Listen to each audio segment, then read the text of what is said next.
Chers auditeurs, bonsoir et bienvenue pour cette nouvelle émission de Parole au Vicaire Général.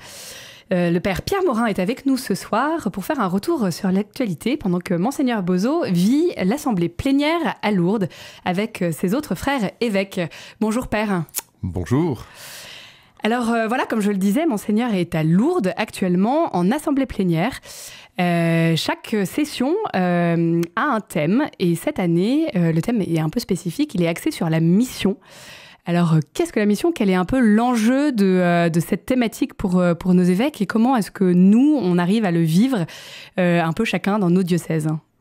Thème, oui, très, très actuel et très développé. Alors, on dit souvent le mois d'octobre est le mois de la mission, qui commence par la fête de Sainte Thérèse. Et c'est vrai... C'est vrai qu'il y a eu beaucoup d'initiatives missionnaires. Il y a au cœur de ce mois d'octobre la semaine mondiale missionnaire.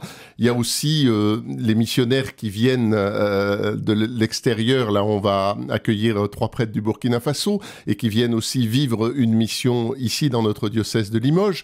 Et puis deux événements importants ont marqué la fin du mois d'octobre. Famissio, c'est la 2e expérience. Il y a 2 ans, ils étaient déjà venus, mais un petit peu moins nombreux. Ils sont venus à 300, 300 familles, donc parents, enfants, grands-parents, il y a toutes les générations, un peu dans les 6 paroisses de la Creuse, pour vivre une évangélisation et une mission d'une façon un peu différente de ce dont on a l'habitude. Et puis, je dirais aussi un temps fort sur la mission, le congrès Kérigma, congrès national, où nous étions avec le diocèse, une belle délégation de 47 et où nous avons ramené non seulement des recettes, mais une stimulation pour vivre la mission. Et alors, qu'est-ce que ça traduit, justement, de voir toute cette mobilisation ?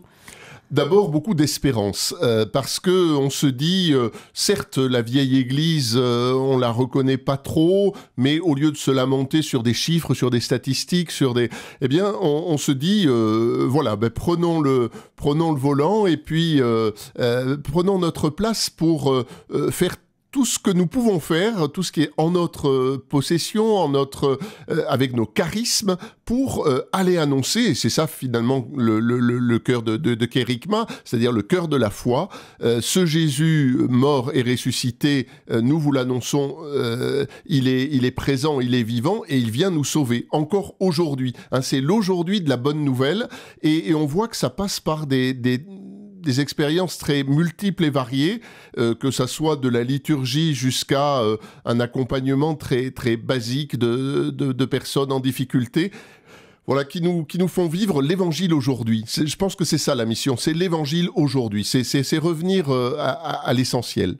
C'est une nouvelle manière aujourd'hui pour même les nouvelles générations de vivre la mission, de vivre leur foi ou est-ce que c'est voilà. Je crois qu'on en prend un peu plus conscience et que du coup c'est peut-être vécu, je reprends là un peu plus la démarche de Famissio, de façon identitaire. C'est-à-dire, voilà, on est chrétien, n'ayons pas peur de le dire, n'ayons pas peur de le faire savoir, et disons à tout homme, toute femme de bonne volonté qui veut nous entendre, celui qu'on vient leur apporter, Jésus-Christ.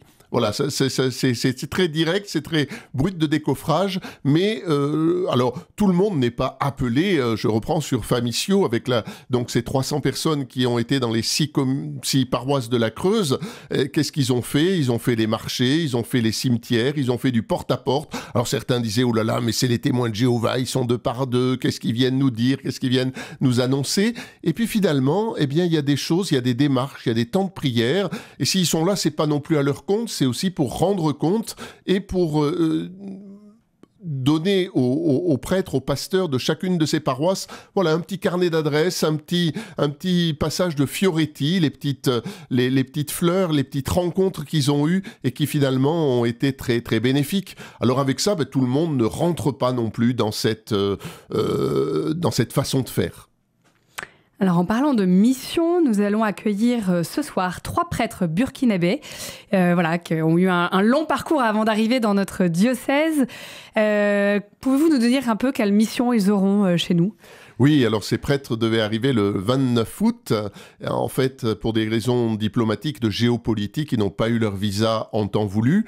Grâce aux nonces apostoliques, à des question aussi de diplomatie et de dossier, ils ont pu avoir leur visa et en effet, nous les accueillons. Donc, ils sont 3. Il y a d'abord un prêtre étudiant, le père François Bougouma, qui, lui, résidera au Présidial, au presbytère du Présidial, à côté de Saint-Michel, donc avec une équipe de prêtres. C'est important de ne pas les laisser tout seuls non plus, ces prêtres qui arrivent.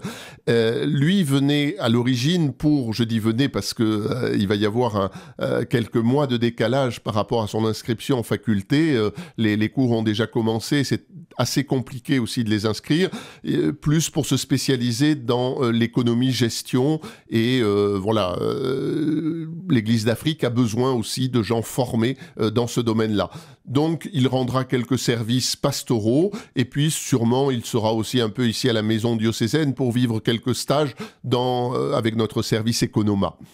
Le deuxième prêtre, Charles Gansonré, est un prêtre qui prend, comme l'abbé André Poré l'année dernière, une année sabbatique.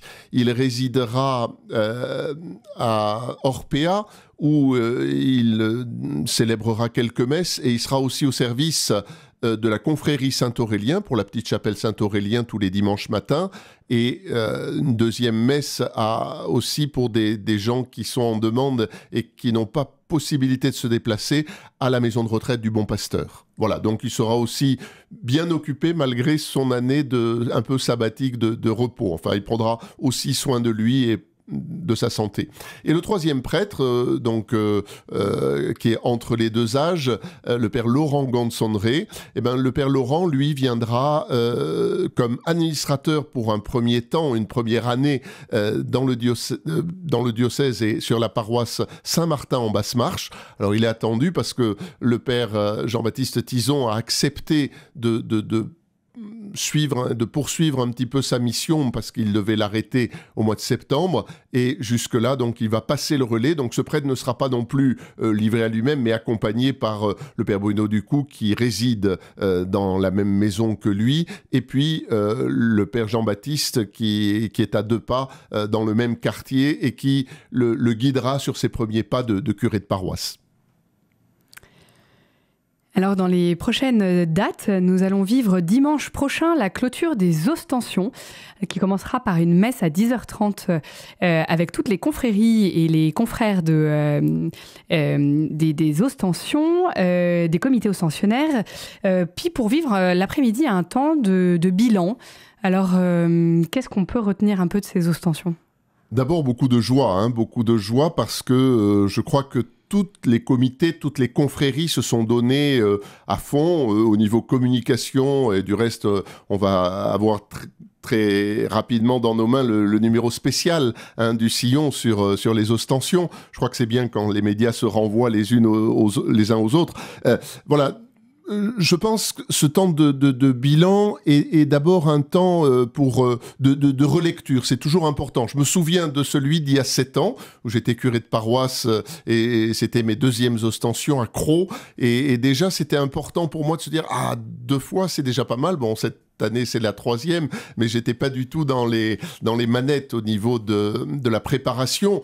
Et déjà, à l'époque, on avait retenu, attention aux sonorisations, parce que on a besoin d'entendre, on a besoin de voir, on a besoin de... C'est ça, les Ostensions, c'est montrer, c'est donner à voir et c'est donner à entendre. Et c'est vrai, quand une sonorisation est défectueuse, alors, c'est pas seulement pour régler des petits problèmes matériels, mais c'est pour se redire, ne repartons pas, et puis dans 7 ans, on dira, on met tout à plat et on recommence, mais prenons finalement l'expérience du passé pour ne pas reconduire de mêmes erreurs ou de mêmes difficultés, et puis peut-être pour insister sur telle ou telle manifestation qui ont besoin d'être peut-être un peu plus développées, un peu plus animées.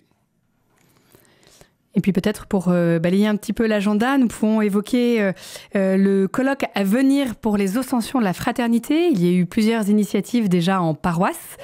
Se vivra ensuite le colloque le 15 novembre et puis un temps festif le 25 novembre. Alors où est-ce qu'on en est un petit peu de ce colloque et à quoi il sert ? Voilà, Monseigneur Bourzeau avait confié la solidarité, la charge de ces ostensions de la fraternité. Alors, ostensions de la fraternité, c'était aussi se dire qu'est-ce qu'on a à montrer de ce qu'on vit, de la fraternité chez nous. Et puis, pas seulement chez nous, le but, c'était pas de se refermer sur soi-même, mais d'ouvrir à tout homme de bonne volonté aux politiques. Il y en aura quelques-uns au colloque du 15 novembre. Donc, ce colloque du 15 novembre, il y a déjà 120 inscrits, c'est un beau résultat. Il y en a d'autres peut-être qui sont à venir.